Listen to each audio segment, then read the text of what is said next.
कि भगवान ने हमें जागृत बनाया तो जागृति पे ज़्यादा ध्यान दो, सपने पे कम। पहला सूत्र तो कोई लोग इतना स्वप्न को ध्यान देते हैं कि हम अपने चैतन्य में जो कर सकते वही भूलने लगता है। आएगा ध्यान है उसका थोड़ा। स्वप्न देखते क्यों हैं? तो ये तो मन की तरंग है। आप सो जाते हो, मन तो सोता नहीं, तो अपना ताने बाने वो बोलता रहता है। श्री शंकर उपनिषद में कहा है कि मन ऐसा है कि जितना जागते में चलता उतना सोते में भी चलता है। यज् जागतो दूरमुदन्त देवा तद सुप्तस्य तथैव वेति। ये जितना जागते में चलता है उतना सोते में भी चलता है। तो उसे कुछ ना कुछ करना है। और जो मन में जो हमारे चित्त में विकार है वो भी प्रकट होने लगते हैं, कभी संस्कार भी प्रकट होने लगते हैं, समझे। कभी मन अपने कल्पना कर लेता है। आपने सिंह भी देखा है, खरगोश भी देखा है, तो सिंह वाला खरगोश आप सपने में देख सकते हैं। मिलान कर देता है वो इस चीज़ों का। इनसे आप लगेंगे इनसे बात कर रहे हो, थोड़ी देर में उसकी जगह कोई आपको कोई दूसरा व्यक्ति दिखाई देगा। भाव वही चल रहा है, तो बदलता रहता है। तो ये मन की चंचलता स्वप्न का कारण होती है। जिनको गहरी नींद आती है उनको फिर नहीं आता। जो लोगों ने कहा है ना कि जो जागृत और स्वप्न और जो सुषुप्ति पर पहुंच गया फिर उसको स्वप्न नहीं आते।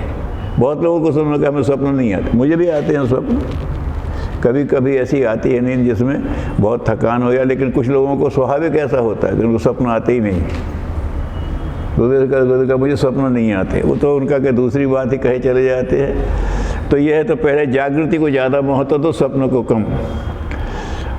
और उसको ये मान के चलो कि ये मन का ही कोई विकार या संस्कार इसमें अपने को व्यक्त कर रहा है।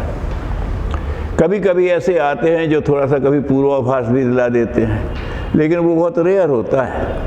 अगर वो भगवान को देना होगा तो फिर वो बार बार आपको उसी पर ले जा करके पटकेगा, तो आपको हो सकता है आप सब नहीं मानेंगे तो कहीं और किसी व्यक्ति के माध्यम से वो पहुंचा देगा।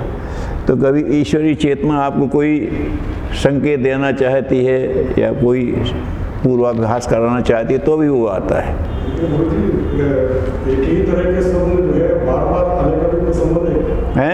एक ही तरह के स्वप्न बार-बार आने का हाँ कोई संबंध है? हाँ, उसका ये है कि वो कोई चित्त में कोई संस्कार जमा हुआ है जैसे क्या है जो देखने का। उसके लिए ये है, मैंने कहा ना, सोते समय प्रार्थना करिए भगवान से, भगवान को प्रति समर्पित करके सोइए। दिन में बहुत कुछ देखा, अब भगवान आप ये हमारे मन बुद्धि चित्त अहंकार को अब आप अपने चार्ज में ले लो। भगवान ले लिया, गुरु ले ले, जिस पे आपकी आस्था हो, इसको आप संभाल लो, नहीं तो हमें नींद भी अच्छी नहीं आएगी, पूरा विश्राम भी नहीं मिलने वाला है। मन तो अपने विचार करता रहता है। और ऐसी प्रार्थना करके सोइए। और ये जो बार बार ये आ रहा है विकार है तो हटा लीजिए। और सीख है तो हम ले लेते हैं। आप देखिए इसमें कोई सीख है तो जैसे ही आप कहेंगे हाँ इसमें से हमने ले लिया, फिर नहीं कहेगा। कोई कहता है तो बार बार याद दिलाता है, और आपने कहा मुझे याद है, फिर नहीं कहेगा ना बात को। तो वो अगर सार्थक है तो आएगा, तो आप जब उसे रियलाइज़ कर लेंगे फिर नहीं आएगा। और मनोविकार है तो वो आता ही रहेगा। तो उसके लिए एक ही रास्ता है कि गुरु से या भगवान से प्रार्थना करो सोते समय, धीरे धीरे वो ठीक हो जाता है। ठीक है।